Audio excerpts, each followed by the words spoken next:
The focus is on arms crossed McGee. Twitch Richardson is what we're calling her around here. Stephanie White. A head coach that doesn't know, she's not aware of, or she has the inability to make adjustments throughout. The cameras caught it all. Arms folded, frustration written across every expression. And within seconds, the blame game had already begun. Around the Fever fan community, nicknames were flying. Arms crossed McGee, Twitch Richardson. And at the center of the storm stood Indiana Fever head coach Stephanie White. According to critics, this wasn't just another disappointing loss.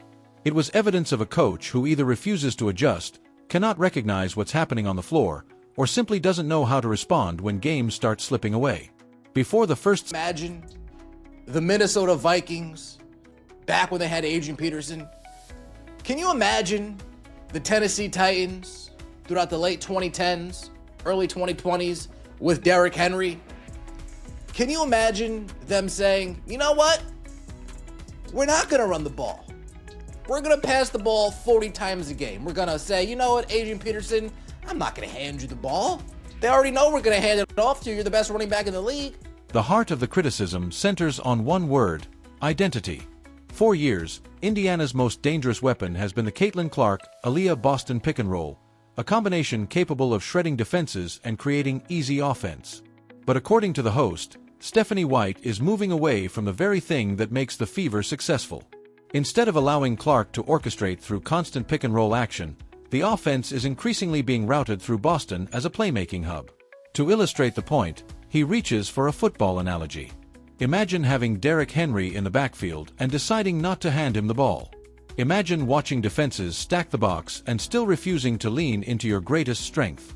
That's what the host believes happened. Folks, I was calling for a specific lineup yesterday. So you know what? Let me get Maisha Hines-Allen, Sophie Cunningham, Lexi Hull, Raven Johnson, Caitlin Clark. Let's just surround Caitlin Clark with role players all over the place. And we saw that lineup yesterday for about 45 seconds in the fourth quarter until we subbed all of them out, put AB back in, put Timpson back in. Timpson was playing well, but you guys get the point. So what would the critics do differently? The host has a very specific vision for this team, and it starts with putting the ball firmly in Caitlin Clark's hands. His ideal lineup features Clark surrounded by versatile role players like Maisha Hines-Allen, Sophie Cunningham, Lexi Hull, and Raven Johnson. According to him, that group finally appeared together late in the fourth quarter and immediately brought a different level of energy. The problem? It barely lasted long enough to evaluate. Roughly 45 seconds later, substitutions were made, Aaliyah Boston returned to the floor, and the experiment was over before it ever had a chance to develop. For the host, this wasn't just a rotation decision. Have us running or not have us running, because it doesn't really look like an offense. When Caitlin Clark has the ball in her hands, it's really just four players standing around being lazy. Just four players doing nothing. Doesn't seem like easy shots. The easiest shot Caitlin Clark got yesterday was a bullshit pin down screen from Kelsey Mitchell. AB hit her on the wing and she hit a three. That was the easiest shot that she got. Oh wow, somebody set a screen for her, well. But the offense isn't easy by any means. The criticism becomes even sharper when the conversation shifts to the offense itself. According to the host, Indiana's attack has become painfully predictable. When Caitlin Clark has possession, too often the other four players appear stationary, waiting instead of moving, reacting instead of creating. No cuts, no consistent motion, no pressure on the defense. He points to one possession in particular as proof of what the Fever should be doing more often. A perfectly timed pin-down screen from Kelsey Mitchell freed Clark on the wing for a clean three-point look. It worked immediately. The problem, he argues, is that it was one of the only clearly designed opportunities Clark received all night. If your franchise player gets just a handful... Complains about offensive fouls at the end of the game in the post-game press conference. A lot of those offensive fouls was because you couldn't get post position offensively. Instead of stepping around your man and pinning them down and calling for the ball, you tried to move him out your way. because I guess in practice, the male players that you go up against just let you move them out the way instead of holding their ground and making you actually work to establish post position. So what do? You foul offensively. And then comes the financial angle, where the criticism moves beyond X's and O's. Aaliyah Boston is one of the franchise's cornerstone players, and the host raises a blunt question. If Indiana is not fully utilizing the Clark-Boston pick and roll, then what exactly is the organization paying for? He points to Boston's contract and argues that the team's offensive identity should revolve around maximizing her strengths alongside Clark, not turning her into something different. He also revisits Boston's post-game comments regarding offensive foul calls, offering his own interpretation. Rather than blaming officiating, he argues that many of those whistles resulted from poor positioning and an inability to establish legal post presence. Fair or unfair, the message is clear. In his view, both the coaching staff and the players must accept responsibility instead of looking for answers elsewhere. Anyway, we have rotations that just don't make sense. We're doing these hockey lineup rotations, 3 out, 3 in, 4 out, 4 in, 3 out, 3 in, 4 out, 4 in. Are some of these players on minutes restriction? Why are they even on minutes restriction? Why are we scared to sit Kelsey Mitchell? The most frustrating part about Kelsey is that you already know how the play is going to end up.